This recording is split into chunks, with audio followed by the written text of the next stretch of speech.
r/NoSleep. Posted by u/sleepyhollow_101. Hell's Mortician. I woke up at 3 in the morning to the sound of something thumping hard onto the floorboards. I sighed. That was the third time this week. Normally it doesn't happen this often. I groaned and I pulled myself out of bed, wondering if I'd made the right choice. I pushed the thought out of my head pretty quickly, though. It doesn't matter if I did the right thing or not because there's nothing to do about it now. When I offered to sell my soul to the devil, I was almost offended when he rejected it.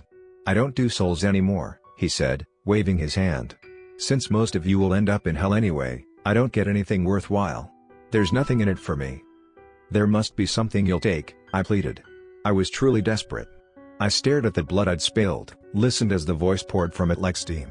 "They say the only way to summon Satan is by killing something you love." I really hoped my daughter wouldn't miss our cat too much. "Why haven't you asked your God for help?" I could hear the sneer in his voice. "God hasn't answered my prayers. I can't afford to wait anymore. I'm running out of time." I wasn't ashamed that I'd turned away from God. Everyone always says that God has a plan. Especially when a horrible tragedy occurs. Well, this was one plan that wasn't going to happen, not if I had anything to do with it. The voice fell silent for a moment. The blood continued to bubble on the floor. I knew that if I touched it, I would scald my hand. But it was hard not to reach out, to plead my case through touch. "There is something that I want." Relief flooded through me. "Anything," I said. "Anything." And that, of course, was the trouble. When he told me what he wanted, I was shocked. And confused. And, of course, afraid that he was going to renege on our deal. "I am not the trickster you think I am," he said. "I will give you what you most desire. In exchange, you'll do this for me. Again and again and again. Whenever I ask it of you. If you fail me, our deal is up. If you cooperate, then so will I. This arrangement is to our mutual benefit. I have no reason to double-cross you." That was true. But it still didn't sit right with me. I mused on that as I passed my daughter's door on the way downstairs. "Daddy?" The realization that her door was cracked open and my daughter was staring at me jolted me out of my recollections. She was rubbing the sleep from her eyes. "Daddy, I heard something." I smiled at her and lifted her into my arms. She was so tiny, only 7 years old. And so precious. Her hair was a wild tangle on her head, and her Tweety Bird nightgown was in tatters. She'd worn it so often. But she loved it so much that she'd never let me buy her a new one.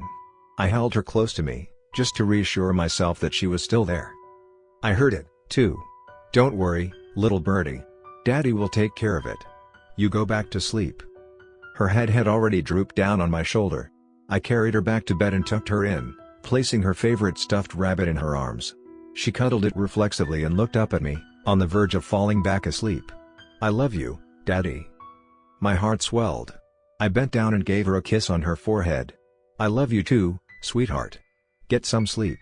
Tomorrow, you and I will spend the whole day together. How would you like that?" She didn't give me an answer. She'd already fallen fast asleep. I patted her head and walked out of the room, closing her door softly. Yes. I'd made the right decision. I walked downstairs and covered my nose.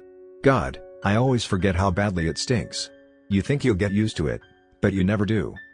I know what death smells like. When I was a child, I used to play in the woods behind our house, and one day I passed this pit. It was at least 4 feet across. I'm not sure how deep it was because it was filled almost to the brim with rotting animal carcasses. I'll never forget the way that smelled. It took days to get the stench out of my clothes. The stench of death can't compare to what I was smelling right then. I suppose it's because these things have never actually been alive. I looked at the thing on my living room floor. Its hide was caked with pus. It wasn't very big, only about 4 feet tall if I had to guess. Its leathery wings were crumpled and tiny bones were sticking out through the flesh. I winced. That had to hurt. It had no arms, but it did have a pair of stick-thin legs. I didn't imagine they were very useful. Its thigh bone was twice as long as its shin and its leg bent backwards, the opposite of a human's. It looked like an overgrown perversion of a bird. A sick one at that, if its face was any indication. It had a skull kind of like a bird's, too, beak and all. Except the beak, of course, was covered with more skin. Red and irritated, as though it was infected. Its eyes were swollen shut and leaking blood. Something was oozing out of its mouth. I grimaced and headed for the kitchen to get a pair of latex gloves. I didn't want to get infected by whatever diseases that thing was carrying, even if I wasn't sure it was possible for me to get sick from it. Once I was properly prepared, I wrapped the body in a tarp and dragged it out the back door. By now, this sort of thing has become routine, and it goes fairly quickly. It helps, of course, that we don't have neighbors. Our quiet house in the country has done wonders for my side business. I grabbed the hatchet from the shed and doused it with holy water. Otherwise it's like trying to chop into a steel wall. I got to work dismembering the body. Each time I hit it with my hatchet, the flesh would shriek. Not the entity, mind you, that thing is long dead. But whatever it's made of doesn't react well to the holy water. Which isn't really surprising. It took me about 20 minutes to chop it into small enough pieces. Then, I built the fire. I built a fire pit especially for this purpose. My daughter helped me. She liked laying the brick. Our progress was slow, but I cherished every second of it. As soon as the fire was hot enough, I started to feed pieces of the body into its depths. The pieces would jerk and hiss, but they succumbed to the flames quickly enough. The first time I did this, I threw up out of disgust. By now, though, it had become commonplace. It's funny, these things are built to resist the fires of hell. But hellfire is markedly different than what burns in our world. It's rather convenient for me. It makes the disposal much easier. As I fed its body to the fire, piece by piece, my mind drifted back once again to that fateful day. The day I refused to regret. "We don't have any more room in hell for all the bodies," Satan told me. Bodies? Not human bodies, of course. Humans can't die in hell. That's part of its charm. I could almost hear the smile in Satan's voice, one of fondness and a hint of exasperation. Then it was back to business. Demons, on the other hand, can. Mindless little creatures that they are. Sometimes they simply expire, having run out their natural lifespan. Sometimes they kill each other. Sometimes a particularly ambitious human will kill one of them. It's almost impossible to destroy the bodies in hell, so they are dumped at the edge of the 12th circle. The 12th? I thought there were 9? He didn't deign to address that point. But centuries of dead demons have put a serious strain on our environment. The easiest place to get rid of them is the human realm. You must become their destroyer. I considered this for a moment. The horrors I would see, the ongoing slavery that would plague me for the rest of my days. And then I thought about her. And if I do this? If I agree to this madness, you'll cure her? Immediately, the voice answered, "Your daughter will become well again. She will never see the inside of another hospital as long as she lives." And that was good enough for me. I had to take the deal. You understand, don't you? A parent must do whatever they can for their child. And I couldn't watch the cancer eat away at my little girl anymore. She was only 5 years old at the time. How do you tell a 5-year-old that they're going to die? The doctors had told me that there was no hope. She only had a few weeks left at best. I watched her grow more and more tired every day. I saw her eyes growing listless. And the day that she asked me if dying would hurt, that was the day I decided to do the unforgivable. I fed the last piece of demon flesh into the fire. 10 minutes later, I extinguished it. All that was left now were ashes and bones, which I swept into a small wooden box. I built them myself, another father-daughter project. My daughter is going to be very handy when she grows up, I can already tell. And, thanks to me, she will grow up. I buried the box in the woods.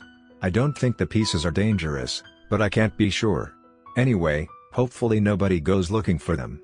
But if they do, it's not my problem. As long as my little girl is safe and happy, I couldn't care less what happens to the rest of the world. I guess that makes me a bad person. I returned to the house at 4 in the morning. I'm getting faster now. I went to my study and pulled out a journal, leather-bound and padlocked. I keep the key on a chain around my neck at all times. Wouldn't want my little girl to go snooping and see something that would give her nightmares. I cataloged the body in great detail. I drew it to the best of my abilities, described its structure and size, and wrote out my intuitions about how it tortured people. That's what demons do, right? I'll need this information one day. I know that I'll be in hell myself. That's what happens to people who make deals with the devil. But I don't mind. Because when I die, my daughter will take over the family business. I'll teach her well so that she can live. So that my death doesn't inadvertently cause hers, as well.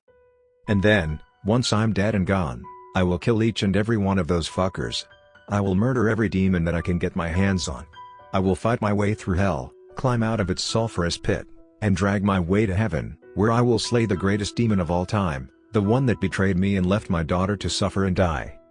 My name is Simon. I am Hell's Mortician. And I am going to kill God.